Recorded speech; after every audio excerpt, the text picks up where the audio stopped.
Welcome back. Hope everyone had some good conversations at the expo while indulging in lunch. Remember that we would love your feedback at the end of the session. Scan the QR code shown at the end of the session and stand to win a limited edition swag from us. It is with great pleasure that I would like to introduce you David Manu, Head of End User Computing APAC, AWS, who will be sharing his knowledge about securing end user computing in the cloud.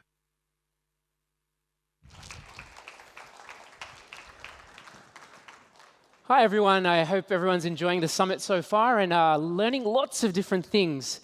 So today in this session we're going to be talking about secure end user computing in the cloud. We do have demos as well, and I will be getting one of my colleagues to come up to help me out with that demo. So what are we actually going to cover today? And I know I'm holding you between lunch, so I'm going to try to make it as interesting as possible. So we're going to go through some of the end user computing services that we have in AWS, why our customers are actually moving across to these services, and then we're going to dive a little bit deeper into one of our services called AppStream 2.0, and then look at a demo. So let's get started. So the two services that we're going to probably discuss today are Amazon Workspaces, which is our secure desktop in the cloud, and also Amazon AppStream 2.0, which is our secure application delivery in the cloud. Amazon Workspaces has been around since, I think, about 2013. So market leader for Amazon Workspaces. It provides secure application access. You can access it from any device. And basically, it's a secure desktop in the cloud. So everyone's used to VDI, I hope. How many people know what VDI is or desktop as a service in the room? OK, a few people. Keep your hand up if you use that today on-premise or in the cloud. OK, a few people. So hopefully, we'll direct you somewhere else to look today. So the service that we're going to dive a little bit deeper into today is Amazon AppStream 2.0. So Amazon AppStream 2.0 hasn't been around as long as Workspaces, and in Singapore since January this year. So it's our way of providing secure application delivery from the cloud. So this is where you can bring your Windows applications across to AWS and run them like a managed service. So basically, SaaSify those applications. It's available in a lot of different regions. It's a managed service and scalable on demand. So you can apply policies to it to scale and contract as your business expands or contracts. So the important thing, why are our customers actually moving across to something like AppStream? So today, if you were to build one of these solutions on-premise or even in the cloud, there's a lot of elements to actually manage. Where are those machines going to be? How many do I need to buy? Do I plan for n equals x? How do I know how many users are actually going to be on there? And what happens if there's a disaster event where I need 1,000 people to jump onto the platform really quickly to get some benefit out of that application? It's really difficult to do. And when we talk to customers about this, they're like, how do we make sure this doesn't happen to us if there is an event or something goes wrong? Whether they're looking at a full desktop solution where you need the start menu and you need to do a lot of context switching, where it's Workspaces, we provide basically a desktop per user. So there's no sharing of infrastructure. There's not 60 people jumping onto the one box to try and get access to something. One user gets allocated to one instance. And that provides a really good end user experience. So both of the services at the end of the day are built on the fundamental that every user should have a really great user experience. AppStream 2.0 really extends that desktop experience. So it allows you to access specific applications or specific sets of applications that I might need. So that might be 3D CAD CAM, that might be virtual training rooms, business applications like SAP, or even mobilizing heavy applications out into the field. So if you've got things like Intergraph or even Ansys, how do I get them out into the field without having to carry big boxes with me or really expensive laptops? So this is where customers are actually starting to see a lot of value out of this. And the great thing is, it's pay as you go. So a key question I always get asked is, how many do I need to commit to start using this service? You can start with as little as one. AppStream doesn't actually have any fixed costs associated with it, besides the Windows licenses that are required. So really, you can grow from nothing to a large number and then scale it back again as and when you require it. So I think that's a really powerful message for the service. A great thing about both services is they integrate well with what you have today. So if you have identity on-premise like Microsoft Active Directory, it'll work with that. If you have something like intranet websites or file servers on-premise, it'll work with that as well. And if you use multi-factor authentication or any management tools like SCCM on-premise, you can bring that across to the cloud as well. So you don't have to rebuild or re-engineer anything. You can start with what you've actually got. We also provide security features like IP whitelisting and certificate authentication, so it can be secure as well. One of the key things we were talking about is pay-as-you-go. Why is this important? If you were to build something like this on-premise, you'd have to not only buy the infrastructure, work out how to manage that and scale that, but actually build all of the components that are required, and each of those components needs to be flexible. The great thing about Workspaces and AppStream is that we take care of that for you. And we'll dive a little bit under the covers to see what we actually provide as part of that, but really we make it globally available wherever you like, and we manage all the complexity. So really what you're doing is getting a business outcome from us. So let's double click on Amazon AppStream 2.0. Benefits around the service itself. So it can run on basically any device. So it uses a browser. So as long as you have a HTML5 enabled browser, you can use AppStream. So you can have the most powerful application or the lightest application, and you can access that via browser. Don't worry, we'll do a demo so you get exactly what it's going to look like. And it gives you instant access to those applications. So if you've ever watched a movie or a streaming service before, and you just go into that service and just start accessing it and watching the content, AppStream behaves in a very similar way. You sign on, it's a browser-based experience, and it's really like watching a video and interacting with it, which makes it really easy for end users to actually understand, and really powerful for IT because they're not having to manage that end user experience in a complicated way. Again, as I mentioned, security is really important, one of the key fundamental things that Amazon always looks at. This is a really secure way to actually deliver these applications because there's nothing that's actually left on the device. So we ensure that there's only pixel streaming out to those end devices, and there's no data that's actually left there. So if you're looking for something that's focused on security, AppStream is something that you should really be looking at. Some other benefits. As we mentioned before, it integrates, or both our services integrate into existing stuff that you have on-premise, including identity. A key thing around AppStream is that it uses SAML for authentication. So if you have any single sign-on services that you have already today, we're able to leverage that for AppStream. Again, there's no hardware or software to manage, so you're not building middle-tier services to actually manage the control plane or manage the hardware underlying. And it's always a consistent service. When I mentioned Workspaces is one-to-one, AppStream is very similar as well. So every user that actually connects into the platform will have an instance dedicated to them. What does that mean for the end user? They get a consistent performance every single time they sign on to the service. Nothing is shared. Important thing to remember. So the end user experience for AppStream, really easy. You can even integrate it into an existing intranet site if you want to. Have a button there where the user clicks it, and it single signs onto that application. So you can start embedding these applications into your intranet websites or into any existing portals that you have already today. Why is that important? It means no one has to download anything, install anything. They basically go to a website and click for what they're actually looking for. And this can be an important thing, especially if you have lots of legacy Windows applications. How do we get those things out to users in a consistent way where they can consume it without making it complicated? Instant access onto these applications as well. So not only is performance important, but usability and speed of access is important. So there's not going to be a situation where you go onto this website, you're going to have to wait 20 minutes for something to load or 15 minutes for something to load as the application primes. We get you access to that straight away. And the key thing here is also when we're talking about AppStream, sometimes it can be confused that there's only one application that's going to happen, that's going to come up on the screen. No, you can combine lots of different applications onto an instance and then deliver that to a user. So I could be using Microsoft Office, SAP, and a number of other applications together on that one experience. So just because it says AppStream, it doesn't mean that there's only one application per AppStream instance. You can have multiple applications on there. So as I mentioned, the identity part is quite important. So we can use things like ADFS if you have AD on-premise already today, or there's a user pool that's configurable. So the great thing about AppStream is if you have no directory in place and you want to consume the service but ensure there's some security around there, you can create user pools on AppStream and then set up your users external to stuff that you have on-premise today. So that's easy to do as well. There's the ability to upload and download files via the browser as well. So I know it's important for some people to be putting data sets up into the application or downloading information after it's been processed. This is available through AppStream as well, and we'll do a quick demo of that when we get to that stage. There's persistent S3 storage behind it as well. So if you're working on documents, you're trying to save things, again, or if you have large data sets that you want to do some computations on within the AppStream session, you can do that as well. And that persistent storage will be available every single time the user logs on. So whatever they've done, whatever work they've saved will be there.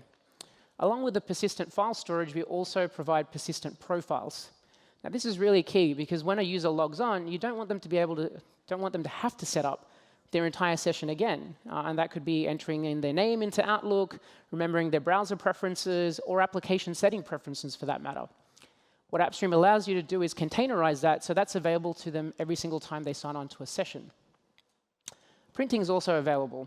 So what we can do through printing is basically it'll enumerate whatever they're trying to print as a PDF up to the front of the screen, and then the user can print via the browser. So printing's available, uploads are available, downloads are available, and there's persistent storage behind it. So it makes for a really good end-user experience.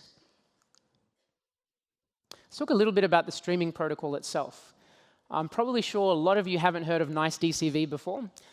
It's a company that we got out of Europe. The great thing about NiceDCV is that it was designed from the ground up to be a graphics protocol. So AppStream loves to run 3D, CAD, CAM, CAE kind of applications. So if you have any of those kind of things, then what we're going to be demoing today is ArcGIS, which is geospatial. So if you're using any geospatial applications, urban planning applications, then AppStream is a great solution for that. It's secured via HTTPS. So again, as I mentioned, it's pixel streaming only anyway, but still that's secured and encrypted as well with AES 256. And as I mentioned before, the protocol is really great for 3D applications, but we have a number of customers around the world using it to deliver things like SAP securely as well. So it performs just as good on the business application side as it does for high-end 3D CAD CAM applications. So AppStream uniquely has up to 19 different instance types that you can select from. I know that sounds like a lot, but what that does let you do is really hone that instance down to what you need for that application. So rather than pay for something that you don't need, which you know we don't really like doing at AWS, we encourage you to pick the right instance type for the application that you're actually working on. So that one thing you're definitely probably not going to do is have SAP GUI running on something that's a graphics desktop, because it just doesn't need it. But if you're using things like ArcGIS from Esri, which really does need a large instance type because it's doing a lot of processing on the back end, something like MATLAB from MathWorks, Petrel, ANSYS, or Siemens NX, then maybe we'll go for a higher-end instance type. So really give you the flexibility to pick and choose what works for you for that application specifically. So you're not, again, not wasting money and right-sizing your applications to the instance types that you need. So what does the AppStream architecture actually look like? I think that's an important thing. Customers always ask us, how does this thing actually hang together? How do I connect it with what I have already? So if we take a step back and have a look at it from your user's side, so you'll have a user that's connecting into the service from the public internet, and they'll be hitting a SAML provider. And that SAML provider will challenge them for the response for their username, password, or MFA, if that's what you've got set up. Once that's done, it'll establish a connection with Amazon AppStream. And Amazon AppStream in the back end, when I said there's different types of instances running, we'll have a fleet of these instances running depending on the type of applications that you've opted to actually provision into them. The Amazon AppStream fleet actually extends an elastic network interface into your VPC. Now, why is this important? Because obviously you want the instance to hopefully connect into some stuff that you may have on-premise or already within your VPC. An example of some of these things might be file and utility servers, licensing servers for specific applications, database servers, or any other kind of data sets that you might need access to. Not only can those be accessed from your AWS account within your VPC, but if you have something like a direct connect or an SSL VPN, you can reach out across onto your on-premise environment and then grab anything that's required from there as well. So there's a lot of flexibility around access and control on AppStream, as well as being able to go back onto on-premise and get any of the information as you go along your AWS journey and migration path. So we're going to try and show some demos here, and I wanted to spend a lot of time on the demos. So I'm going to invite Rob up to get the demos prepped for me. So I'll talk a little bit about the demos first. So the first demo that we're going to do is basically seeing Amazon AppStream 2.0 from an end user perspective, so logging on, interacting with an application, showing you through the UI that's actually there, launching another application, and showing you a very common example of using something like a Bastion host or a jump box. And the second experience that we're really going to do is around the admin experience. So how does this actually provision out into a stack and what a fleet is? So we'll go through some of that terminology. Rather than having it on a slide and running it through, Rob's going to help me demonstrate that to you via a demo. So can we please switch to the demo? So the first thing, as we pause for a second there, is we'll log on to AppStream 2.0. So that can be either your Active Directory on-premise or another SAML provider that you use. What you'll see is that depending on what that user is actually entitled to, they'll see a number of different applications that will appear for them to do their business task. Today, what we're going to be demonstrating is ArcGIS Pro and ArcGIS Earth. Both of these applications, as I mentioned before, are really, really heavy on graphics utilization. So what we have running in the back end are Graphics Pro 4XL, I believe, Rob. And that's a high-end instance type with an NVIDIA graphics card that's doing processing. And as you can see, it's running out of a browser, out of Firefox. Oh, sorry, Chrome, I believe. So you're able to deliver really high-end graphics intensive applications to basically any device. This would work just as fine on a Chromebook as it would on Rob's laptop right now. So Rob, I'll get you to fire up ArcGIS Pro for me, please. And if you haven't seen this application before, it is quite popular with a lot of government customers for geospatial mapping, urban planning, and also looking at things like how fast do you want, or which route you want a garbage truck to take when you're picking up garbage. So it's used for a plethora of different things, and we see it used in government quite a lot. So what Rob's going to do here is fire it up, and then we'll load up what's called a base map. And a base map can be any kind of data set. I mean, we've got some temporary ones that are available to us where you'll see us do basically a satellite mapping on top of the data that's there. So as Rob fires that up, you should see the picture actually change underlying. So the great thing is you have the map there, but then you can dump additional data sets on top of that. So Rob's got Sentosa fired up there already. I think he loves Sentosa for some reason, so it's there already. What you can do there is zoom into any of the objects that are in there. So similar to what you do with the other mapping products, but ArcGIS obviously lets you do additional maps onto there and zoom in quite clearly into different parts of the map itself. Cool. So Rob's going to fire up ArcGIS Earth, which for me looks like a really cool demo. And this is extraordinarily graphics intensive. And you're seeing us running this over Wi-Fi at the moment. And we've also demoed this over 4G before, and it functions just as great. So again, as we mentioned, if you're trying to mobilize a lot of these high-end applications or heavy-duty applications, AppStream's a great way of getting those applications out into the field without requiring people to lug around really expensive infrastructure or basically PCs that they just really can't mobilize in the first place. So if Rob zooms into Marina Bay Sands, where we all are today, you'll see it do a little bit of a spin around and animation. It is actually processing a huge amount of data and performing a lot of tasks around GPU as well to get this to happen. So that instance type has 4 gig of GPU memory, and it's flying through it really, really easily. And this application probably would not even run on Rob's laptop. So really smooth, really easy. So the other things that we mentioned AppStream can actually do is interact with the person that's there. So uploading files are important. So if Rob goes over to see how you upload a file, the end user is able to upload that into the home folder, which is that S3 attached storage that's there, or temporary files if you deem that you don't really need to have a home folder that's persistent. There can be a scratch space there for people to dump things, and then it's wiped away at the end of the session. The other thing is, how do you actually switch between all the different applications that are running? I mentioned we can run more than one app, obviously, as you can see, but how do you switch between?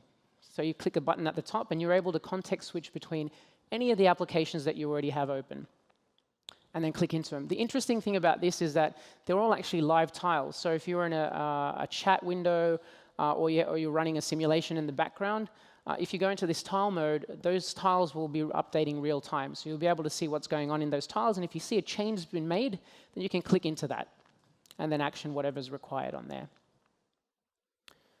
Another demo that we're going to quickly show is the Bastion host, I believe, right, Rob? So another common use case that we really get a lot is how do I secure access into my infrastructure, either on-premise or within the Amazon cloud. So you might have a file server running, directory servers, caching servers, and other things that you need to actually manage, but you don't want to expose those to the World Wide Web. You want a secure way of getting access to that. What typically people have done is put together really convoluted solutions to secure access to that using a VPN, then a jump box host, and then getting into that secure enclave to get access to particular things. AppStream makes that really easy. As we mentioned, it's only pixel streaming. You need to authenticate to it, but you can't actually transfer any files if you don't want them to transfer files. So if you're looking to secure that experience for administrating back-end services, then AppStream is a great solution to do that as well. So yeah, Rob is signing on to a file server that we have in this test environment. He can go through, manage whatever he needs to manage there, and then hop out again and end out of the session. That file server has never been exposed to the internet at all. It's securely contained within that account, within that VPC. So it makes it really easy for us to go through and manage those kinds of boxes, and obviously put granular access controls around who gets access to what, as we mentioned before. Thanks, Rob. So we're going to switch some gears and have a look at the back end. I know there's some people in the room that might want to understand how AppStream actually works under the covers, how you provision things. So it's broken up into 3 parts. First being the images. That's where the images are actually stored. You install the applications into that. The next is the fleet. The fleet is where you spin up those images into a set of instances, and you pick the type of instances that you like. And then stack is the top layer. And stack is where a user is assigned to, and they can be a member of multiple stacks. So the first thing we're going to do quickly is jump into the image. And we have a concept of something called an image builder. Pretty self-explanatory. What it really means is that this is a place where you can go through and install your applications. So Rob's going to connect to a running image builder that we have. Don't worry, we're not going to sit here and install an application for you. We've got a bunch of applications from the demo that you saw already installed. As you can see, it looks and feels just like a Windows desktop. And you go through and run the exact installation process that you would do on a PC. Or if you have an SCCM endpoint installed into this instance, then you can push the applications out to it. Update any virus scanning software that you have before you publish the application and whatnot. Once you finish doing all of those application tasks, you can go through and run something called the application image assistant. This, for a better part of it, is basically publishing these applications out. So here you get to define what the user actually gets to see when they connect into AppStream. So you can see Rob's lined up a couple of different ones that we already have. But if you were to go through and add an application, so if Rob hits Add App, you can go through and pick whatever application that's an executable, perhaps a batch file, or a PowerShell script. So you can get a lot of different applications published into that user experience pretty quickly. A notepad's already on there. Once you're happy with the set of applications that you've provided for that user, you go through and click Next. And what AppStream allows you to do here is test it from a user's perspective. So you get the option to either test as an administrator, if you need that level of access, and make sure everything's actually running. Then you get to be able to sign in as a user as well, test as a user, make sure that everything that you wanted the user to experience is actually occurring as designed. And if it's not, then you can go back into the image builder and adjust and change, and then test again from a user context. So it lets you test not only as an administrator, but from a user context as well, which is really important. So if Rob goes through that process now, what you can do here is launch. And as I mentioned, it'll go through and launch each of the applications that you've tried to publish through, and ensure they all run. It happens sometimes if you're an administrator and you enter in the wrong executable file or the wrong command switch. This just makes sure that you don't go through the lengthy process of publishing an entire desktop and then work out one of the links doesn't work. So this is just a check for us to make sure that works fine. So as Rob does that, it'll spin that instance back down, and then when we see it go back into the console magically, it'll start snapshotting that image, and hopefully it'll pop up into the console in a minute. Oh, we've got to put the version number in. I was jumping the gun. So Rob will just enter in a random set of test things in here and then publish that through.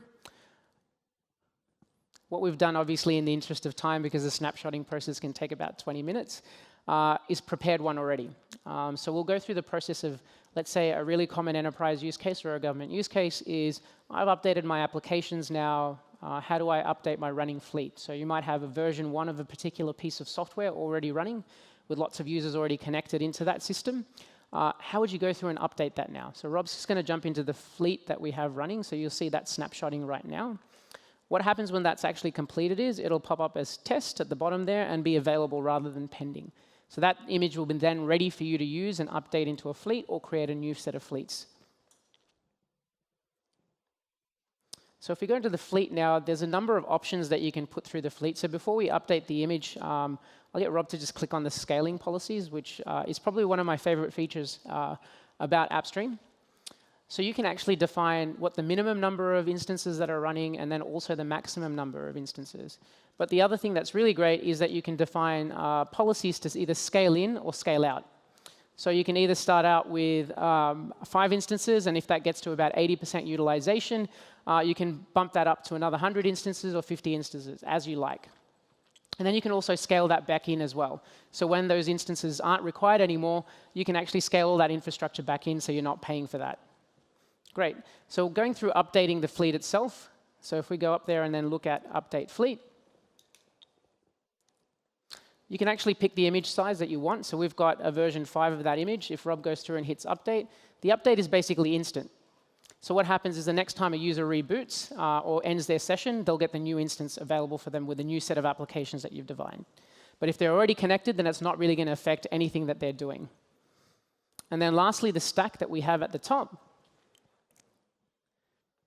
is where we define which user is connected to that, what type of directory is associated with that, and then also, as I noted before, multiple stacks are available to a customer. So you might have line of business applications, legal applications. You can assign them as and how you like to each of those different users.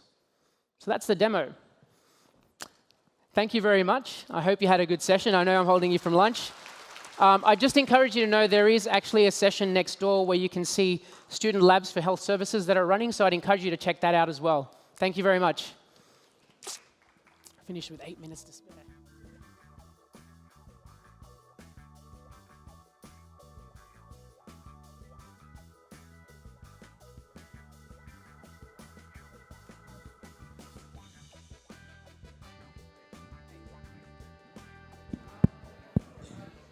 Those of you who want copies of the PowerPoint, there will be content taggers on